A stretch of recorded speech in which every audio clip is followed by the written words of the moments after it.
Alright, I'm going to do an update video on the Vitus Mythique and try to film with my GoPro since the audio might isolate a little bit better.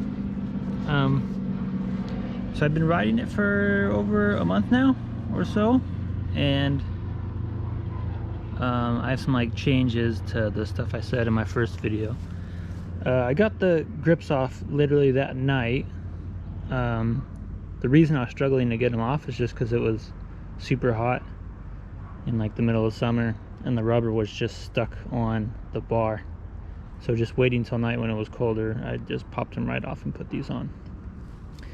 The seat, I did end up cutting it down further, and this has been it's just the biggest sticking point with this bike. So I cut down the seat post even further to slam it literally all the way, and now it only goes up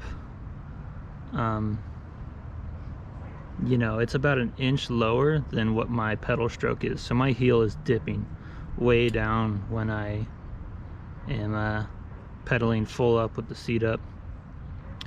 That's an issue. I don't know what to do about it, aside from literally having like a different post for trail riding as opposed to jumping or something.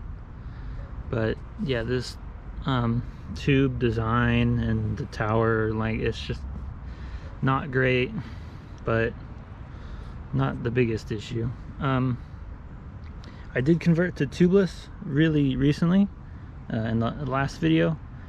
My first time converting to tubeless, it went well. The rear has had some issues, has a really slow leak, and I was worried I'd have to completely redo it, but I just kept pumping it up and spinning it, putting a lot of motion into it, and it's holding air better, so we'll see if it actually just sticks through. But the front tire has been fine so far.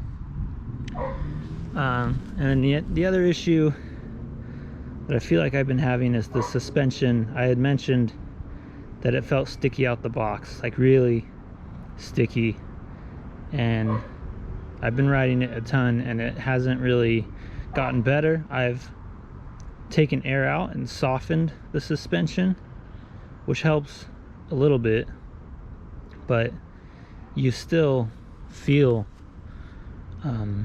it's not as much sensitivity, because I've ridden my hardtail has a Suntour fork, and then the trail bike I had before this had RockShox suspension, and both of those were more sensitive, and you didn't have to take all the air out of the shock to get more of that like small bub sensitivity and that active riding.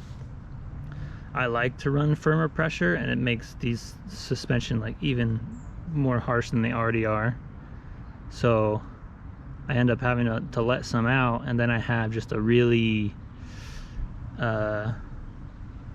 constantly dipping, difficult to maneuver ride. I'd rather just be firm when I need it to be and still have that small bump sensitivity.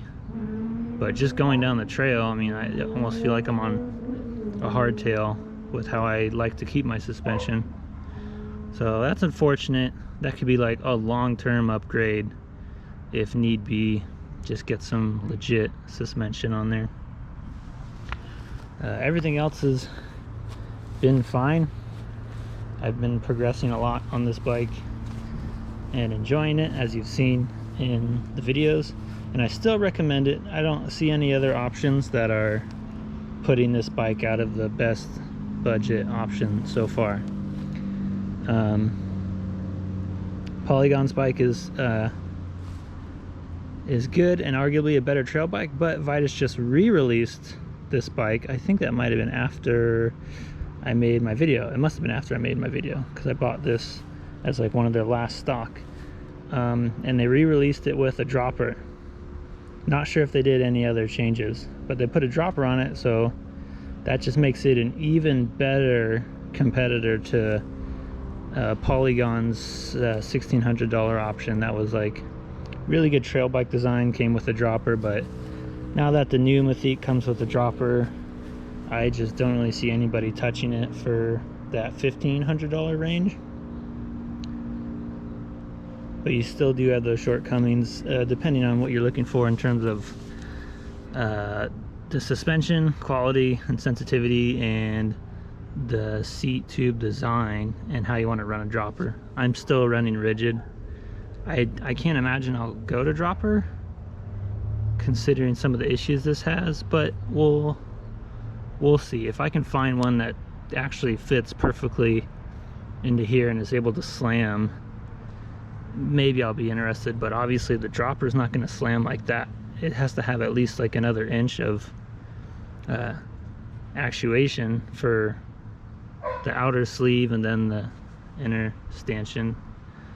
That's a rough call, but overall still totally recommend. I don't think anything else beats this, and I'm probably gonna ride it tomorrow if this tire continues to hold air. I hope I don't have to whip a tube out on the ride. That would be very unfortunate.